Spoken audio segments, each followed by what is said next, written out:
In particular, the Iranians, they're not getting anything through one way or the other, so they're out of business. And we'll see whether or not they are agreeing. And if they don't agree, they'll end up agreeing shortly thereafter. So that's the way it is. President Trump sounding optimistic as he awaits Iran's response to the latest U.S. peace proposal. Energy Secretary Chris Wright, do you have a counterpart in Iran at this point that is talking to you about the energy situation in Iran and this whole point about them reaching a moment where they might have to cap their oil?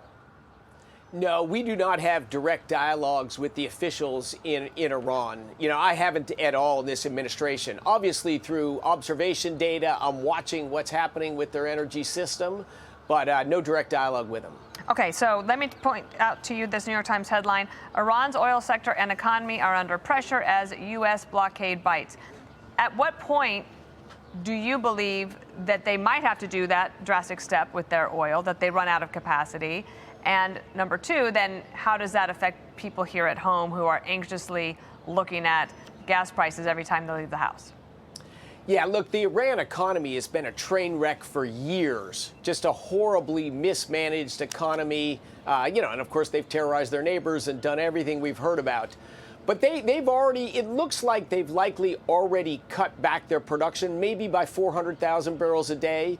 They'll likely continue to ramp down their production as their storage fills and their inability to export oil. If it goes too long and they have to actually shut in some of their low pressure mature reservoirs, real risk and almost certainly some kind of permanent damage and reduced production capacity. Hopefully that's an additional incentive for Iran to get to the end that everyone knows we're going to get to, which is to end the Iranian nuclear program and to restore flow of traffic through the Straits of Hormuz. That day is coming. The question is just with Iran's cooperation or without Iran's cooperation. And what about people's concern about gas prices? They're seeing numbers that give them some heartburn and some heartache, and it's hard for a lot of people to figure out how they're going to stomach this for much longer. It is. And of course, it's been tough for our administration as well. This is an administration, the first Trump term and the second Trump term, all about lowering energy prices and an incredibly successful record in doing that. So when President Trump looked at the trade-offs of going into Iran right now, he knew his sort of beautiful record of just constantly pushing down energy prices, gasoline headline prices as well. But Iran has roughly 1,000 pounds of uranium enriched to 60%, massively higher than you ever need for any commercial power production. It's actually quite close to weapons-grade uranium. So they just get to this threshold where they're not far away from nuclear bombs. President Trump was absolutely unwilling to hand the next administration a nuclear-armed Iran. That now we can no longer put leverage on them. They can mess with oil prices. They can destroy the lives and threaten the economies in the Middle East, and frankly, our friends in Europe and ultimately the United States as well. So we're going through short-term dislocation. We'll get through it well, but we're going through short-term dislocation to fix a 47-year existential problem. This is massive, massive progress. Yeah, and one of the things that the president apparently has said that he would want would be for American inspectors to be on the team that is looking at Iran in the future. Would that be through the Department of Energy?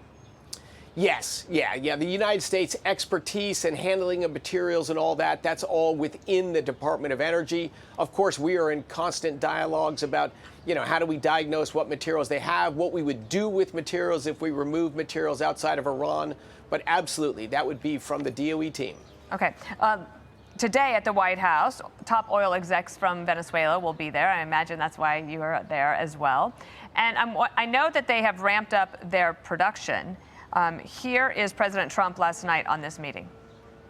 It's been a great thing for Venezuela. The people are really happy. They're dancing in the streets because they have a lot of money coming in through the big oil companies that are all moving in. I was with ExxonMobil last night. The chairman was here.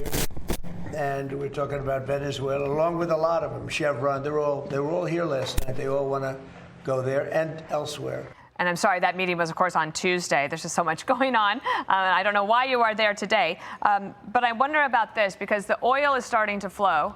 Our companies from the United States might want to be there. At what point will the Venezuelan people be closer to at least getting a chance to vote on who's going to represent them in a democracy? Oh, I think that's coming. I think that's coming.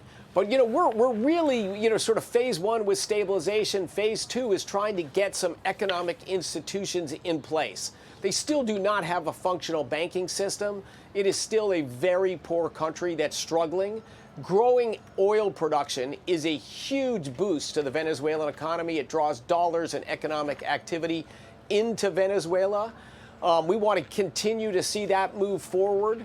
There is a lot of change. 25 years of corrupt communist dictatorship, that'll ruin any society. Yeah. So there's a lot of healing to go, Dana, but I think we're heading the right direction. And I think during this Trump administration, hopefully as soon as possible, but you don't want it sooner than possible because you want to ultimately lead to free and fair elections with an economy that's stabilized and moving forward.